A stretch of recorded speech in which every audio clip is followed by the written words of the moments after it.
Hello, so good evening everyone. So for tonight we will be talking about the teaching science in elementary grade. So what is teaching science? Um hopefully some of you have already reviewed our videos in the past lessons so that you could relate to the subjects or to the topics that we will be talking tonight. So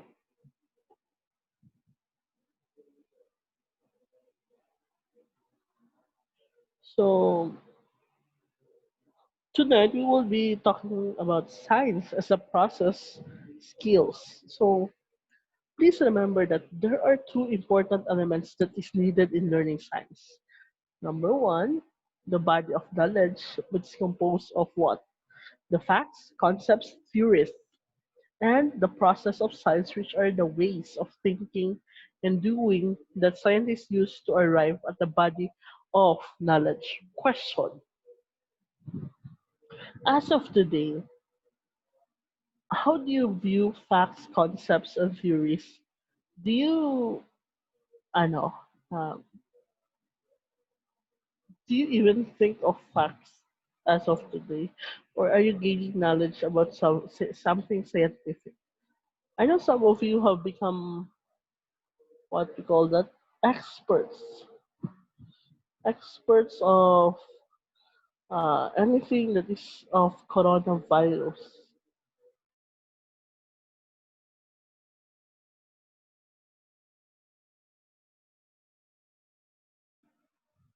Bakit siya Great Big Leap? Kasi, Great Big Leap siya kasi ang dali niya ng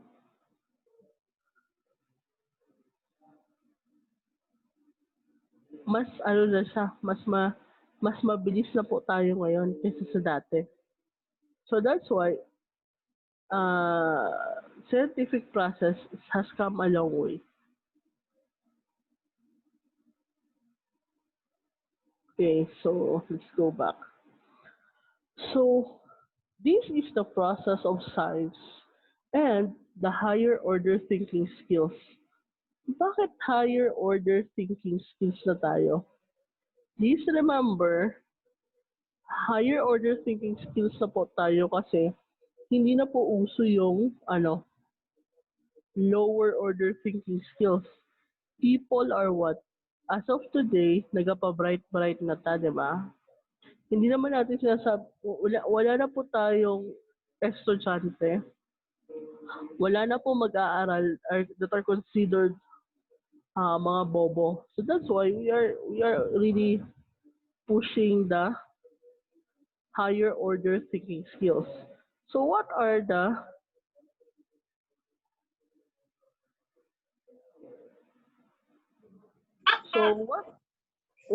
things that we need to do? So in the past, these basic process skills, di ba? Meron tayong observing. Sino po yung naka-on yung mic? Paki-off po. Paki-off po ng mic. So, dati, we have what we call the basic process skills. So, at least yung mag-observe lang, we would classify, then we would talk with each other, then we would measure, we would infer, we would make predictions. So, yan na yung ginagawa ng mga scientists dati.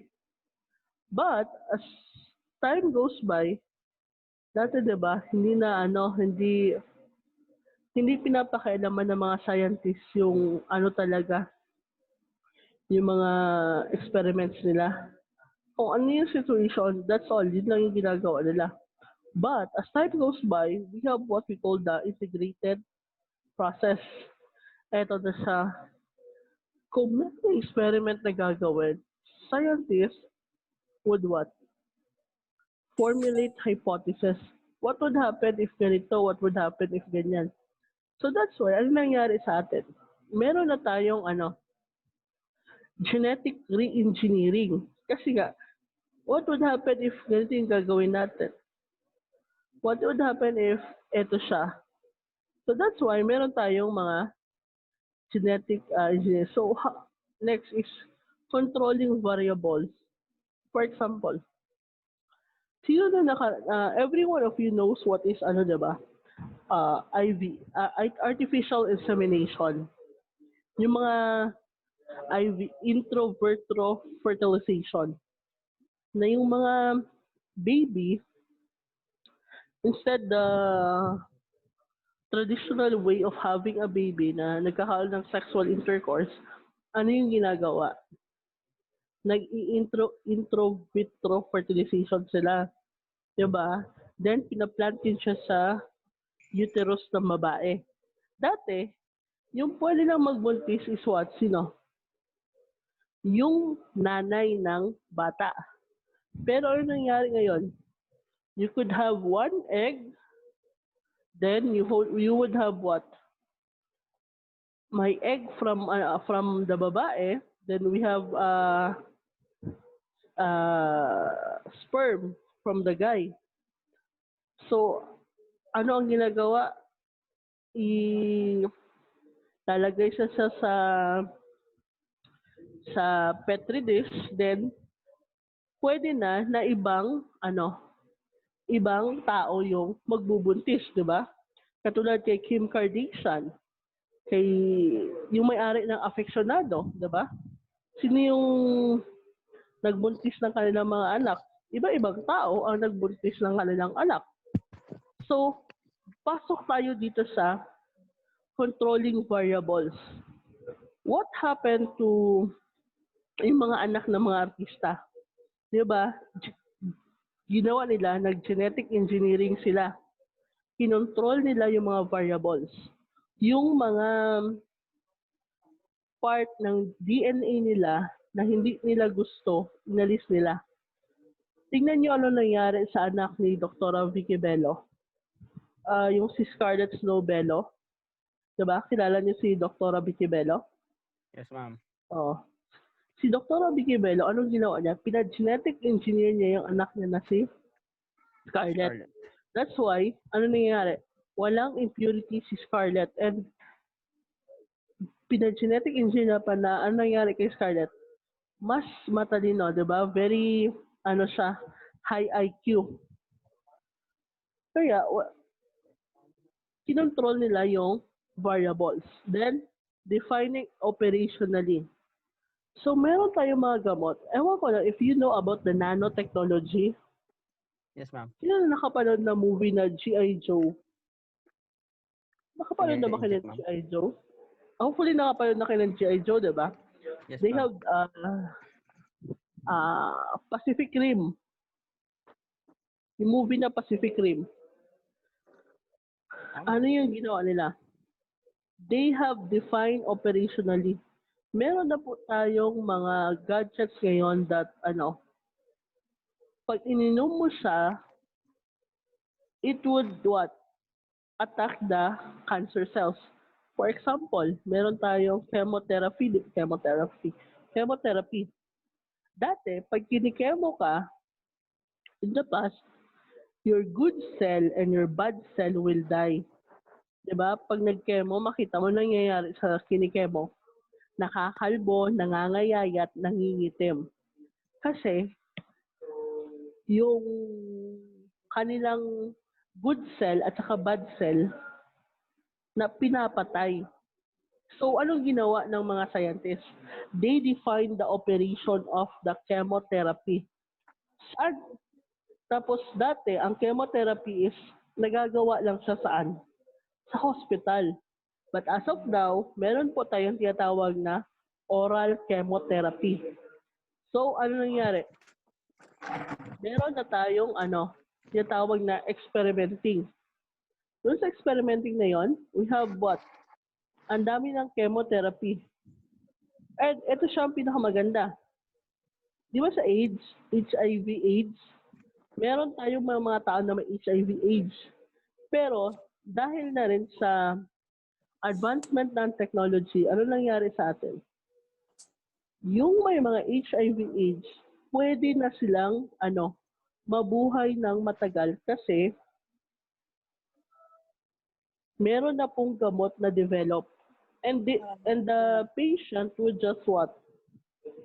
The patient would just follow kung ano yung ini-instruct ng doktor. After that, pag pinalo nila yung instruction ng doktor, pag ititest yan sila, yes, there would be HIV/AIDS sa kanilang system, but it would be what? Suppressed. Pwede na sila makipag-sexual intercourse to other people and other people would not get affected by they would not be affected with their HIV/AIDS. O, diba? Next, formulating models. So, ganun na yung mangyayari. So, they would just um, do another experiment. Pero this is what happens. Kasi ngayon, we are on the 21st century and we are on the generation that is what? Everything is possible. Lahat po ay kaya ng gawin. So, that's why the scientific process now is working hand in hand with our higher order thinking skills. So, ano na yung higher order thinking skills na ginagawa natin? Due to COVID-19, na-apply na po ang higher order thinking skills. For example, the critical thinking. Dati, sino nga ba ang binibigyan lang ng chance to do the race sa mga gamot? Di ba yung mga big pharmaceutical companies? Pero ngayon, hindi na. Lahat ng tao, di ba anong sabi ng World Health Organization? Everyone is entitled to look for the vaccine. Look for the remedy, look for instant parang help paano ano yung mga steps na gagawin, di ba? Para mawala yung COVID-19. Next is also we have the creative thinking. So, di ba dati? Ano nangyari sa atin? Dati we have those cell phones. Ang lalaki, ang bibigat, pag tinapon sa'yo, mabukol ka. O, di ba? Hindi ka na mabukol. Maano ka pa? Malipong. Literally, malipong ka. Kung sa Bisaya pa, yung joke namin is, pwede itaksi ang cellphone. But as of now, dili pwede itaksi ang cellphone. Kaya nga, perti ka mahal ang cellphone. But those cell phones are what? Part of our creative thinking. Those designs, diba? Kung walang creative thinking, those cell phones, dati ang function na ng cellphone is tumawag, mag-text. Yung una-una talaga, the basic function of the cellphone is just like a telephone, handheld telephone, na kung saan, pwede kang pwede ka lang magtawag. Then as time goes by, due to creativity of people, may text na. Pwede na tayo mag-text. Then, here comes problem solving. Bakit text na yung gagawin sa cellphone? Pwede natin siya gawing camera, di ba? As time goes by, ano yung ginagawa na natin?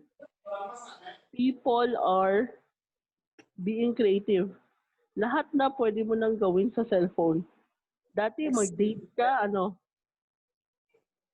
you just need to you need to meet the person. Pero ngayon hindi na. Ano na nangyayari ngayon? Pwede ka na mag-date sa cellphone. Meron ng dating apps, 'di ba? May Omegle, ano pa? May Tinder. May Tinder. Yung iba may Grindr pa, no? Date PH. So that's being creative. And what happens to our society today is that lahat po ng ginagawa ni science is they are what? Doing it for in real life context. Tinutulungan niya tayo na to solve our problems in real life. So, what are the basic science process skills? So, number one is observing. Observing using our what? Our senses. So, Miss Mabel, paki-off ng microphone niyo po. Di na sakay. Lula na ni tingkol. So, Hello. ano yung observing. So, first is ginagamit natin yung ating five senses. So, these are things we use to what? Gather information about object or event. Please remember that hindi po lahat ng bagay ay pwedeng anuhin. Lahat ba ng bagay, yes, pwede tingnan. Pwede hawakan. Pwede ba lahat tikman? Hopefully, hindi lahat titikman nyo. Kasi masaklap yan. Next is smell. Oh, hindi rin pwede. Hearing, pwede pa siguro. So that is what you do to gather information. Next, you classify. You group the objects or objectives into categories based on the properties or criteria. Okay, i-classify nyo. For example, solid waste management. Paano ba mag-classify ng basura? Napakinabangan, di napakikinabangan, nabubulok, di nabubulok. Diba? Biodegradable. Biodegradable, toxic, non-toxic, recyclable, usable, lahat-lahat na classification.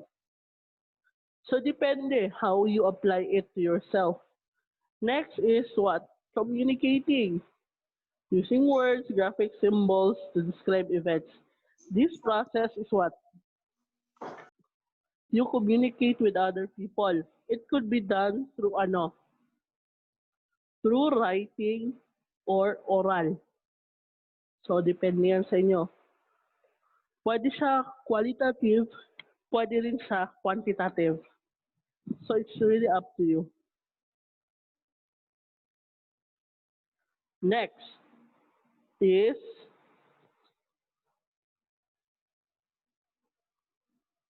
measuring. So, measuring, eto siya. Depende na rin sa inyo kung anong gagamitin nyo. For example, isa kadangaw, or you would just be really using the standard measurement. Next is predicting. Pre-predict nyo bukas, uulan, bukas, hindi uulan, bukas, magbe-break si Mr. Danay o Gihang Uyab, bukas, si Miss Ocampo, manlibre, talagod. Tapos, sunod bukas, si Miss Sally, magpadala o food panda. Ano lang good? Predicting. Tapos si Lampak, ma'am, magkaka-boyfriend na. Si?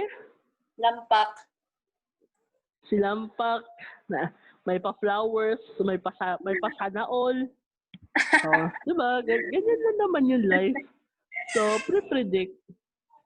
Predict din mo, imong kapitbahay, mabuntis, kibigaon, ano lang good. Mga simple, lang, diba? Predict din mo, mag-drop ay imong estudyante, kay nabuang na, kay walay cellphone. Ano lang good. Predict din mo na na-frustrate yung estudyante, kay wala nag-abot ang order sa Shopee. Ganyan na mga predicting. Grabe. So next is inferring. Making an educated guess. Oh, for example, so you would say, hindi talaga dumating yung order ko from Shopee because may bagyo. O, di ba pa bright? May bagyo, na-delay yung courier. So from Shenzhen, China, o, di ba? From Shenzhen, China, hindi dumating sa Luzon kasi nga may bagyo. Tapos, nag-alert pa si Shopee na madedelay siya kasi hindi lamang si Rolly ang dumating. Dumating na naman si isang bagyo. Sally? Sally ba? Shuni. Shone. O, si Shone. Sally. Dumating. Si Misulay dumating. Nabagyuhan. No. So, that is what inferring making an educated guess. So, for example, si Mr. Lampak, nakita sa ka-AFAM, kaya lang padala ng roses. O, diba? So, ganyan lang. Inferring is making an educated guess. So, thank you. That ends our video for tonight. So, i-render ko lang to sa, then we would have another discussion after this. So, same link lang. Mag-chat lang ako mamaya. So, thank you.